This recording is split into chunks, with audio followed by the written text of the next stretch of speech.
بسم الله الرحمن الرحيم. وجاءت سكرة الموت بالحق ذلك ما كنت منه تحيد. صدق الله العظيم. مشاهدينا الكرام، السلام عليكم ورحمة الله وبركاته. أهلا بحضراتكم معنا وحلقة جديدة في برنامج الوعد الحق. نرحب بحضراتكم ومعا نرحب بالداعية الإسلامي فضيلة الشيخ الأستاذ الدكتور عمر عبد الكافي.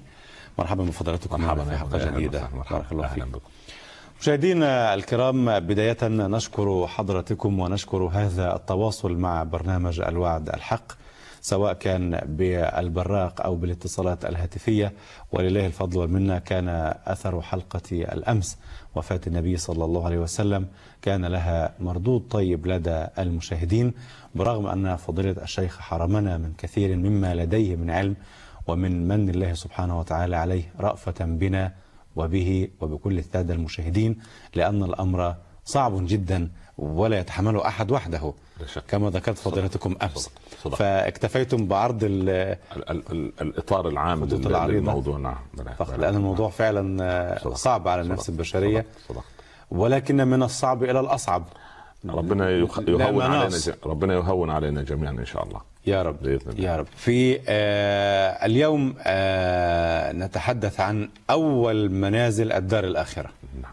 ولهذا عنوان الحلقة بأول المنازل. جميل. ما رأي فضيلتكم في هذا العنوان؟ عنوان جميل، لأن أول منزل من منازل الآخرة هو خروج الروح ثم الدخول إلى القبر، فإن كان يسيرا فما بعده أيسر، وإن كان شديدا فما بعده أشد.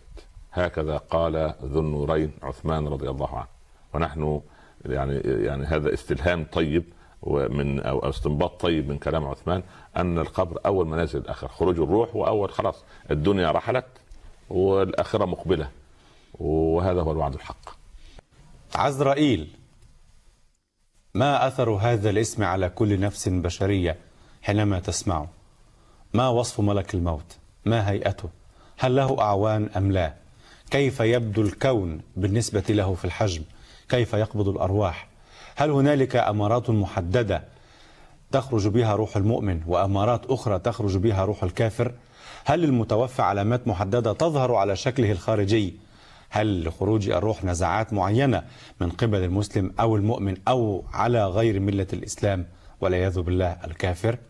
وأسئلة كثيرة وكثيرة نطرحها مع حضرتكم على بساط البحث. مشاهدينا الكرام ومستمعينا الأكارم عبر إذاعة الشارقة FM 94.4 مع الداعية الإسلامي الكبير فضيلة الشيخ الأستاذ الدكتور عمر عبد الكافي. مرحبا بفضيلتكم مرة أخرى. مرحبا. وأنا أذكر اسم عزرائيل تاهت كل الأسئلة من ذهني وكأني به أتمثله في هذه الغرفة. أحمد الله رب العالمين وأصلي وأسلم على سيدنا رسول الله صلى الله عليه وسلم. أما بعد، إذا كانت قد تاهت منك الأسئلة فأدعو الله ألا تتوه من الإجابة يا رب يا رب يا رب.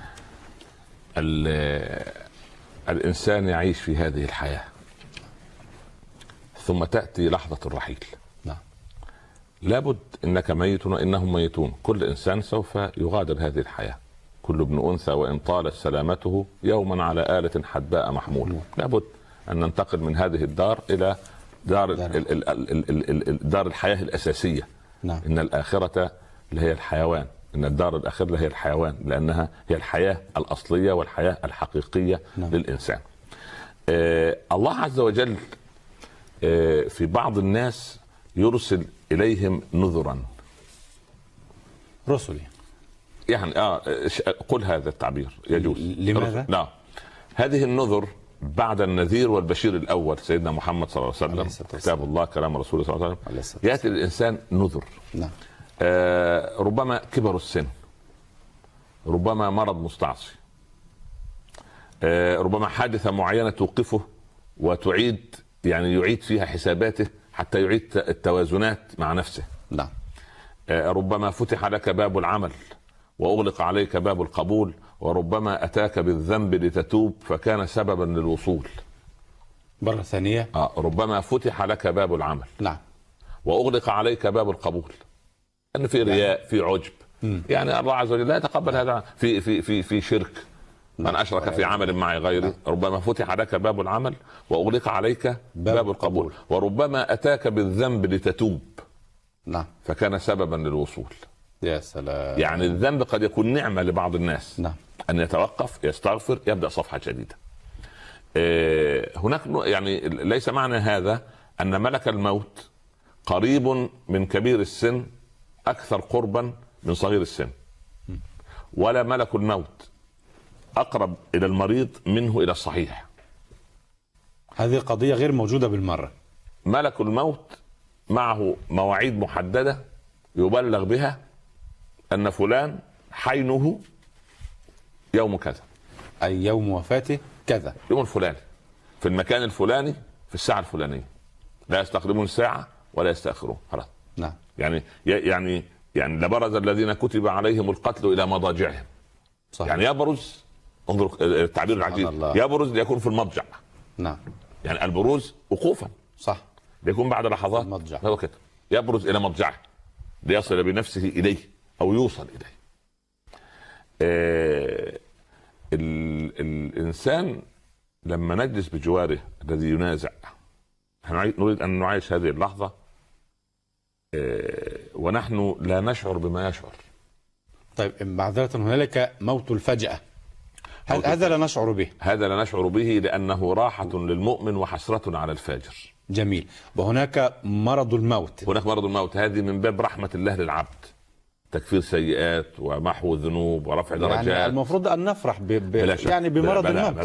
بلا شك أنه منا من الله سبحانه وتعالى. لأن العبد لما يذل إلى الله يدعو دعاء الذليل. أما أدعو وأنا مستغني وأنا صحيح البدن ونفسي الأمارة بالسوء تزين لي أنني يعني ما على الأرض إلا أنا، ما في الدنيا إلا أنا، هكذا بعض الناس. نعم. لو دخلت في داخله ما سمعت إلا هذا النداء، أنا والعياذ بالله.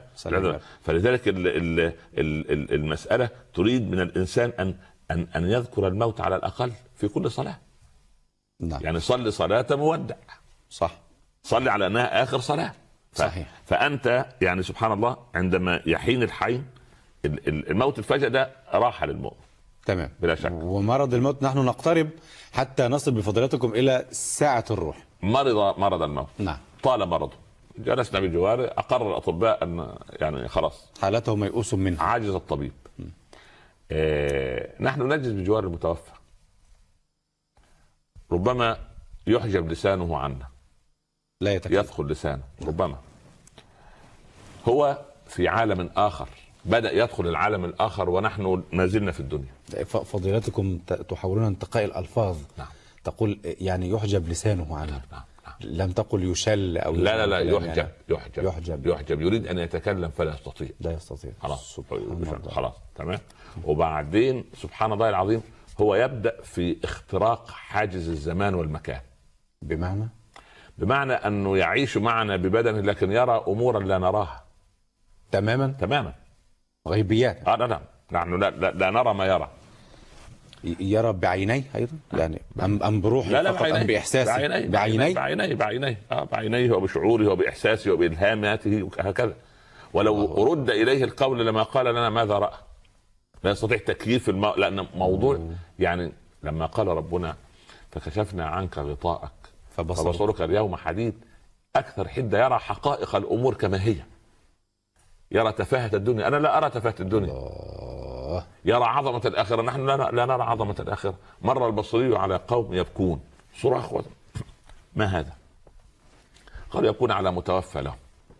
قال سبحان الله فليبكوا على أنفسهم، نجا من ثلاثة ما نجوا منها بعد هم هو نجا من ثلاثة هم ما نجوا منها. وجه ملك الموت وقد رأى. يا سلام. ومرارة الموت وقد ذاق. ومكانه في الجنة أو النار وقد عرف. فليبكوا على أنفسهم. صح. هو خلاص عالم. أصبحت الحقيقة النتيجة ظهرت بالنسبة له فقط، ليس لنا. أنا عن يمينه، أنا على وسادتي بجواره، أنا بجوار أمسك يده، جالس جنب أمي، جالس جنب أبي، سبحان الله. هو يرى وأنا لا أرى. هنا تمتلئ الغرفة بملك الموت وأعوانه. نازل مع ملك الموت فريقان في كل متوفى، فريقان من الملائكة. نعم. ملائكة الرحمة وملائكة العذاب. لما فريقان؟ هو إن كان عمله صالح تنزل ملائكة الرحمة، أو طالح تنزل ملائكة العذاب. الملائكة لا تعلم. لا تعلم. لا لا لا. أيا كان عمله صالحا أم طالح. سبحان الله. لا تعلم إلا بعد أن يوحى إليها من رب العباد أن هذا رجل صالح أو غير ذلك. لا إله إلا الله. حتى إذا بلغت التراقي وقيل من راق. من يرقى بهذه الروح؟ هكذا يسأل ملك الموت بعد ما يخرج الروح، ينظر إلى الفريقين، من يرقى بهذه الروح؟ فيقول ملائكة الرحمة هو معنا، هو من الصالحين، فيأخذوها. الآخرون يقولون هو معنا، إنه من أهل الجحيم، فيأخذوها. لا، في هذه اللحظة لا يتنازع الفريقين. لا لا لا, لا هذا يقول معنا وهذا يقول معنا. هذه لها دلالات وتلك لها دلالات، هذه لها رائحة وتلك لها رائحة. جميل هذا الكلام. لنعرض فضيلتكم. تفضل. يعني سبحان الله العظيم، حتى إن ملائكة الرحمة عندما تأخذ هذه أولا هي تنزع سهلة. بعد ينزل ملك الموت معه فريقان. جميل. أنا لن أقاطع فضيلتكم. تفضل. طيب.